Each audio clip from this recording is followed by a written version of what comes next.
Coucou, j'espère que tu vas bien et je suis super contente de te retrouver pour ce 4e épisode de la petite chronique de l'aquarelliste. Ah, déjà 4. Wow. Ouais, déjà 4. Et aujourd'hui on va parler de quoi? On va parler des aquarelles japonaises de la marque Koretake. Pourquoi je te parle de ça? Parce que la semaine dernière j'ai repartagé une story justement du compte Koretake qui présentait leur grande palette de sangodé. Et suite à ça, j'ai eu plein de messages disant « Tu connais, qu'est-ce que t'en penses? C'est cher, c'est bien ?» Ok, donc je me suis dit, bon, il y a un vrai sujet, moi j'adore, donc je te montre. Ouais non, alors avant que tu leur montres, c'est moi d'abord. C'est bien brave, le point technique c'est tout à l'heure. D'abord je t'explique qui c'est Koretake. Koretake, c'est une société japonaise qui est basée dans la ville de Nara.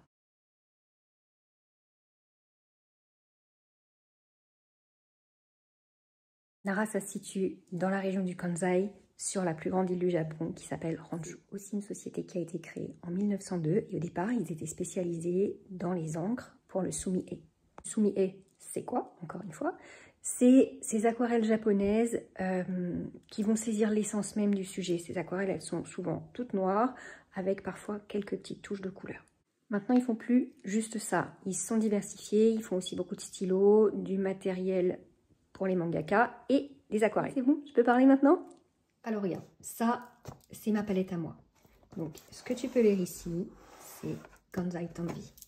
Déjà, tu peux voir que ma palette, elle a des taches, elle a des traces. Je m'en suis beaucoup servie, je m'en sers toujours beaucoup. Ce que je peux dire d'elle, c'est qu'elle est en carton. Quand je l'ouvre, alors, voilà, je raconte pas n'importe quoi. Je m'en suis beaucoup servi. Quand tu l'ouvres ici, tu as les noms des couleurs. Ça, c'est ce que je te disais, c'est ton nuancier. Ici, il y a écrit que c'est la marque Koretake qui l'a fabriqué. Et pour chaque couleur, tu as le numéro, tu as son nom en caractère japonais, en kanji et en hiragana, et tu as son nom en anglais. Si tu as une bonne vue et que tu n'es pas allergique aux taches, je m'excuse pour tous les puristes, je ne nettoie pas cette palette ni les autres. Mais la preuve en est qu'elle est vivante. Donc ici, entre les différentes couleurs, tu retrouves le numéro et le nom en kanji et en hiragana. Si je sors un des godets, j'ai le numéro et j'ai les caractères japonais. Qu'est-ce qu'on peut dire d'autre? C'est des grands godets. Je t'ai sorti un godet classique pour que tu puisses faire la différence. La taille exacte pour aller au fond du sujet, ça fait 28 mm par 48 mm. On en a parlé du format, je peux te dire aussi que la palette, c'est une vraie grande dame. Elle fait 22 cm par 32. Autant te dire que c'est une palette d'intérieur. Pourquoi les godets sont si grands? Regarde. Là, c'est un pinceau Raphaël taille 8. Et regarde la place qu'il a dans le godet Koretake par rapport à un godet normal. Comme tu peux le constater, je peux te dire que ce sont des aquarelles solides, qu'elles n'existent pas en format tube. Aussi qu'elles sont à mi-chemin entre l'aquarelle et la gouache. Comment j'en suis venue personnellement à acheter ça? Un jour, je suis allée dans mon magasin d'art préféré et j'ai expliqué que je faisais des galaxies et que j'aimais beaucoup en aquarelle la saturation et le côté brillant.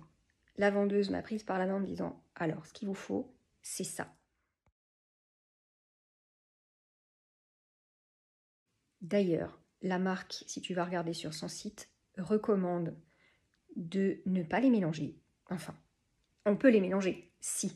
Mais si tu veux qu'elles gardent justement cette brillance, il vaut mieux éviter. C'est aussi pour ça qu'il y a tellement de couleurs dans une palette. Moi, ce que je te présente, c'est une 36, mais elle existe en 12, 24, 36, 48 et même 100. Petite spécificité de la mienne, tu vois que ici, il manque deux godets, le noir et le blanc. C'est avec les godets Koretake et avec cette marque-là que j'ai appris à me servir du blanc. Encore une fois, si tu vas sur le site de la marque, on va te dire qu'elles ont une très bonne résistance à la lumière, à condition de n'être pas trop diluées. Et je confirme. Elles sont vendues bien sûr en coffret et tu peux les trouver en godet à l'unité. Alors, pour te donner une idée, mon coffret à moi, si tu vas chercher sur Amazon, il est au prix de 53,15 €. Ce qui te ramène le godet au prix de... J'ai pris des notes, hein, 1,47 € l'unité. Vu la qualité du produit, c'est juste imbattable. Les petits détails techniques et après je m'arrête et je sors. Le liant.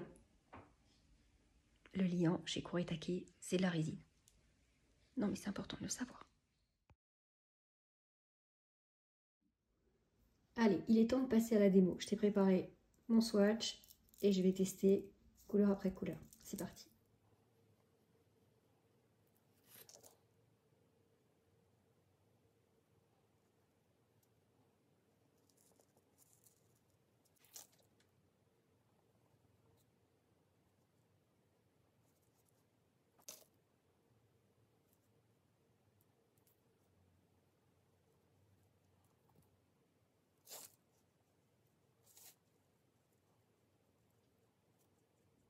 Voilà, regarde. Là, je suis en train d'essayer le cadmium, le jaune cadmium.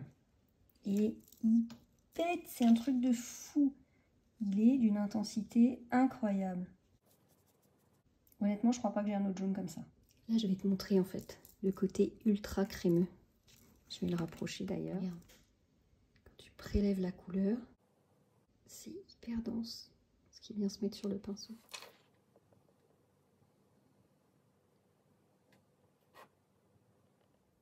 Moi, je suis ultra sensible en fait à la texture des pigments. Et là, franchement, c'est magique. C'est hyper dense.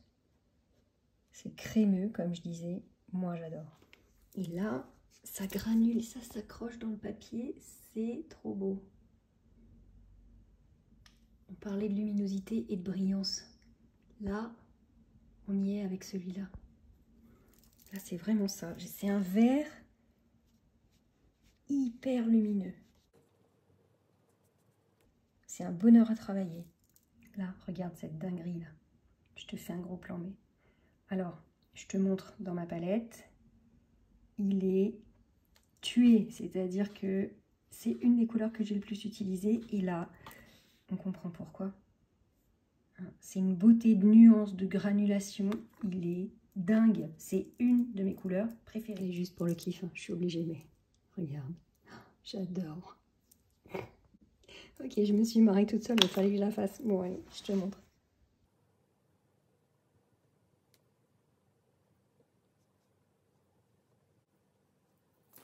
Bon, j'ai essayé de la voir, hein, la dame tout entourée, qui sort de son bain, qui est toute belle, toute propre et qui sent bon, mais il paraît qu'elle est ultra bokeh, qu'elle est sur des tournages. Moi aussi, je suis sur des tournages. Ça va, détends-toi.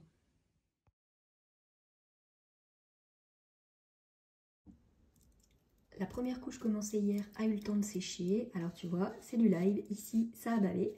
C'est la vie. Et ouais, c'est le jeu, ma pauvre Lucette. Hein. Tu vois, c'est jamais parfait. C'est pas grave. Tiens, regarde. C'est le moment de voir la couvrance du produit. Si je reprends comme ça. C'est pas mal quand même. Hein, alors, on aime ou on n'aime pas. Mais on est quand même sur une opacité assez dingue. Moi, je trouve ça fou. J'adore. Regarde, c'est tellement couvrant, on voit plus la marque en dessous, presque plus. Hein. C'est quand même bien fait. Hein. Alors, j'ai pas fini, mais ça vaut quand même juste l'interruption tellement ça, c'est beau, quoi.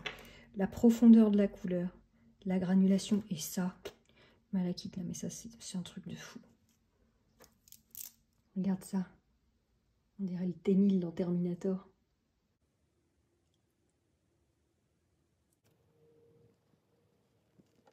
Alors là, pendant 2 secondes, en fait, je me suis crue en cardiologie dans Grey's Anatomy. Genre, j'ai peint en version 2.0, la main gauche qui tient le téléphone, la main droite qui peint, mais à travers l'écran.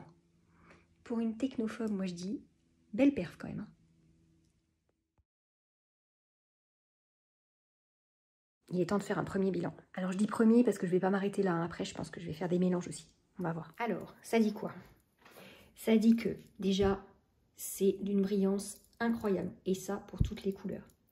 Ça dit aussi que, dans tout ça, il y a des couleurs qui granulent et d'autres qui granulent moins. Je te montre de plus près. Ok. Là, ça granule.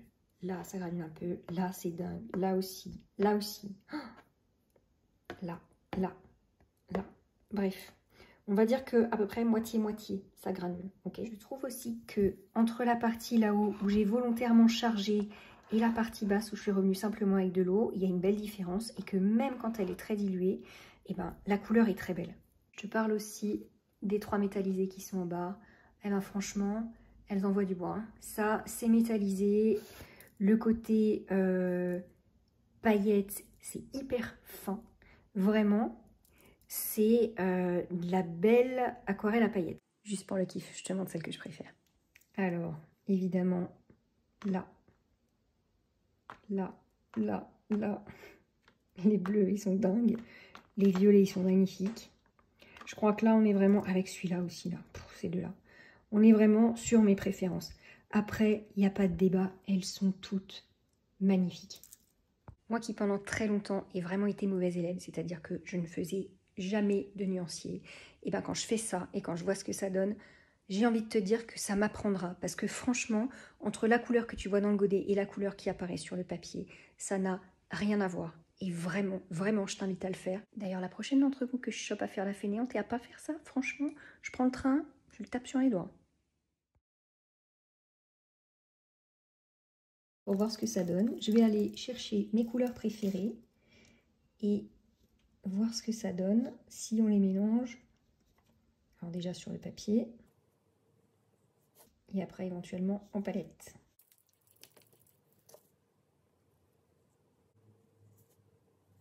J'ai repris les deux mêmes, je les ai mélangés.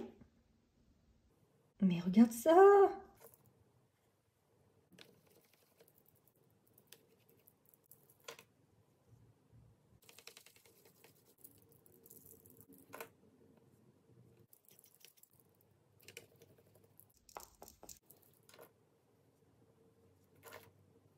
Là, j'ai repris le mélange que j'avais fait précédemment qui m'a donné ça. Et je suis venue rajouter l'aquarelle métallisée ici. Là, c'est juste magnifique. On va essayer. Waouh! Oh la beauté! Je suis en PLS là, complet.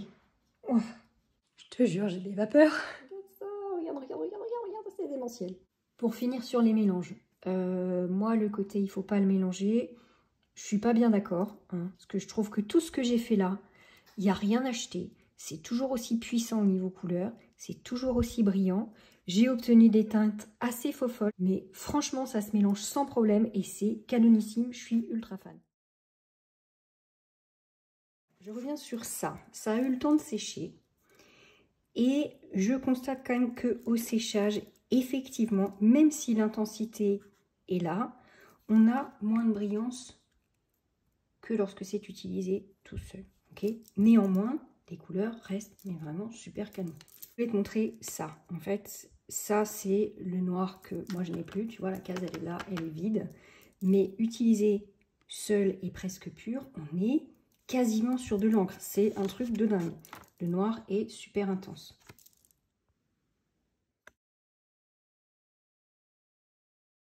Ce que je te propose maintenant, c'est de faire une galaxie uniquement avec les couleurs Kuretake.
Je n'ai plus de noir, donc je suis obligée de tricher. Je vais prendre un brun très foncé que je mélange avec le bleu de Prusse.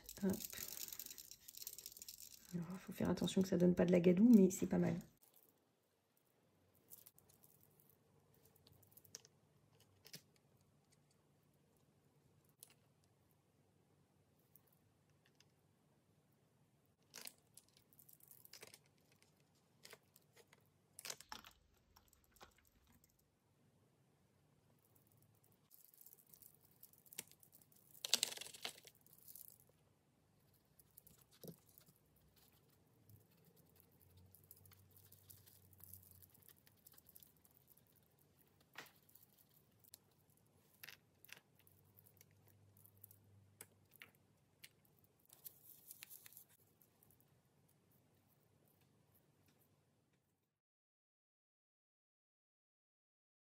conclusion, je te dis quoi?